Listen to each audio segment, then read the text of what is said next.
Good morning. তো আজকে আমি বেরিয়ে পড়েছি। তোমরা ভাবছো হয়তো হঠাৎ করে অনেক দিন পর ভিডিও দিচ্ছি।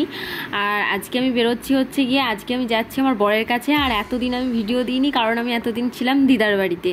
তো সেই জন্য আমি অনেক সকালে উঠেছিলাম, প্রায় 5টার সময় উঠেছিলাম আর 7টার সময় চলে এসেছি টোটোর মধ্যে। তো তারপরে এখন যাচ্ছি, অনেকটাই টাইম লাগবে, তো চলো যাওয়া যাক।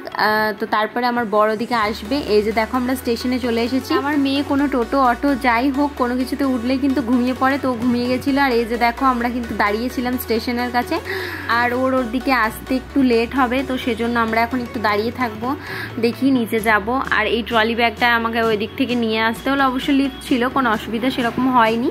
এই যে দেখো আমার মেয়েকে আমি ট্রলি ব্যাগের ওপর বসিয়ে দিয়েছি, আর খুব হাসছিল, খেলা করছিল, সবাই ওর সাথে মানে কথা বলছিল।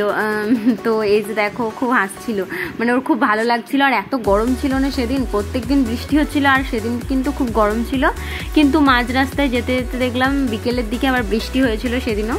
তো তারপরে আমি বলছিলাম যে আমাকে একটু ভিডিও করে দাও, আমার দিদা যেহেতু ছিল তো সেজন্য আমি বলছিলাম। আর আজকে কিন্তু একটা স্পেশাল দিনও ছিল, সেটা হচ্ছে আজকে আমার জন্মদিন ছিল। তো সেদিনই কিন্তু আমি যাচ্ছিলাম তোমাদের দাদাভাইয়ের কাছে। তো সেরকমভাবে আজকের জন্মদিনে মানে এবারের জন্মদিনের কোনো প্ল্যান ছিল না। আগের বছর জন্মদিনটা ভালো করেই হয়েছিল, আর এবছর দেখো আমি রাস্তায় আছি, কীভাবে বা জন্মদিন করব। তো চলো যাওয়া যাক। আর আমার মেয়ে খুব দুষ্টুমি করছিল, বসে বসে খেলা করবে আর কি। আর এই যে এত গরম ছিল না আজকে, কি বলবো তোমাদের। আমি এই যে দেখো আজকে একটা নতুন কুর্তি পরেছিলাম আর হালকা সেজেছিলাম। তারপরে কিন্তু আমি অনেকবার ভেবেছি যে তোমাদের সাথে শেয়ার করব যে ও কখন আসছে, কিন্তু ও হঠাৎ করে এমনভাবে চলে এসেছে আমি আর ভিডিও অন করতেই ভুলে গেছি, আর আমার আর ভিডিও অন করা হয়নি। তারপরে যখন ও ব্যাগ ট্যাগ তুলছিল ট্রেনের মধ্যে তখন আমি ভিডিওটা করলাম। আর এই যে দেখো ট্রেনে কি করছে বাবার মেয়ে মিলে, অনেক দিন বাবার সাথে দেখা হয়নি, প্রায় 1 মাসের কাছাকাছি হয়ে গেছে, আর তোমাদের সাথে কোনো ভিডিও আমি শেয়ার করিনি। আর এখন দেখো বাবা মেয়ের এখন অনেক গল্প রয়েছে জমানো, সেগুলোই বলছে হয়তো। তারপরে মেয়েকে আমি ট্রেনের মধ্যে স্যারেলাক খাইয়ে দিয়েছিলাম, কারণ অনেকটা লেট হয়েছিল আমাদের যেতে। আর ওকে যেহেতু অনেক সকালে খাইয়ে এনেছিলাম অল্প খানিকটা, তো সেই জন্য আমি আর লেট করিনি, খাইয়ে দিয়েছিলাম এই ট্রেনের মধ্যেই। ও খেয়েও নিয়েছিল, হয়তো ওর খিদেও পেয়েছিল। তো দেখো প্রচণ্ড গরমও ছিল।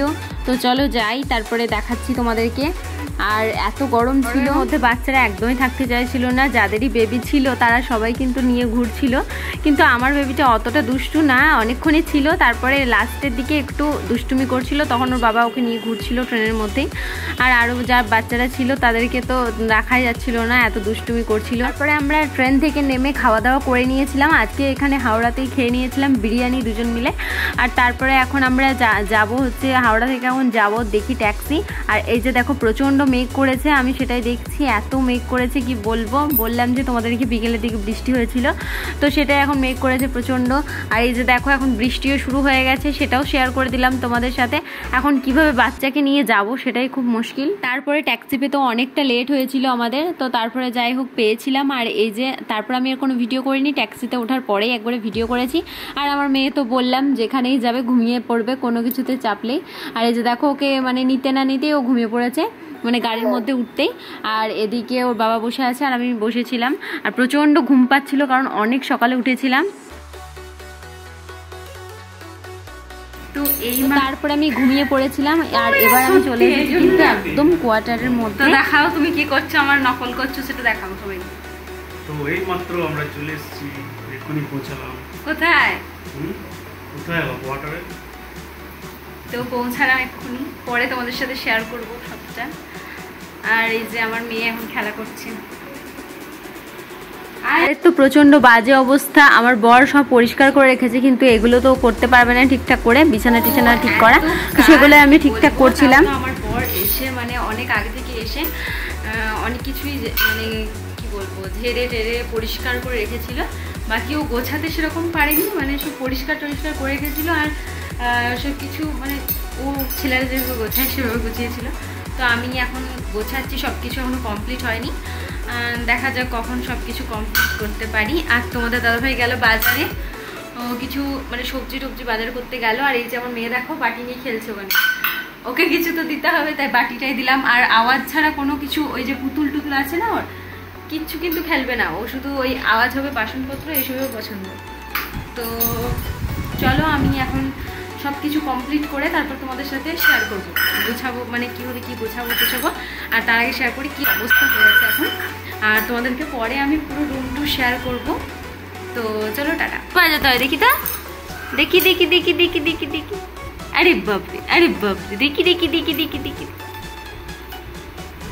আরে বাপরে আরে বাপরে রে। তো এটাই ওর খেলতে এখন খুব ভালো লাগছে। আর এদিকে দেখো বিছানাটা অনেকটা গোছানো, মানে গুছিয়েছি। এদিকে এখনো জিনিসপত্র পড়ে আছে, এদিকে আমি এখন ঠাকুরগুলোকে রেখেছি, পরে দেখাবো। আর এদিকে তো জিনিসপত্রের মানে কি বলবো পাহাড় হয়ে গেছে। তো যাই হোক, এই ঘরটা এরকম, আর এদিকের ঘরটাতেও তোমার জিনিসপত্র দেখো কি অবস্থা। সব কিছু গোছাবো, এখন অনেক টাইম লাগবে।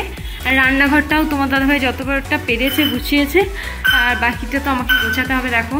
তো পরে গুছিয়ে আমি তোমাদের সামনে শেয়ার করব। আজকে হয়তো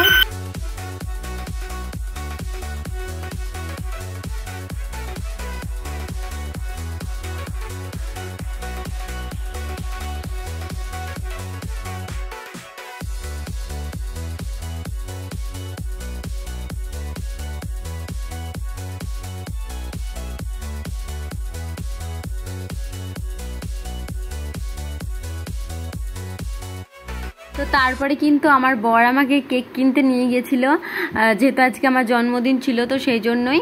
তো আমি বললাম যে বড় কেক নেব না, কারণ আমরা দুজন মিলে কি বড় কেক খাবো বলো। তো সেই জন্য আমি বললাম যে এবারে আমি ছোট কেকগুলোই নেবো। রাত্রে বর বলেছিল যে আর কিছু রান্না করতে হবে না এক জায়গা থেকে এসে, তো সেজন্য সিঙ্গারা নিয়ে এসেছিলো আর মিষ্টি নিয়ে এসেছিলো।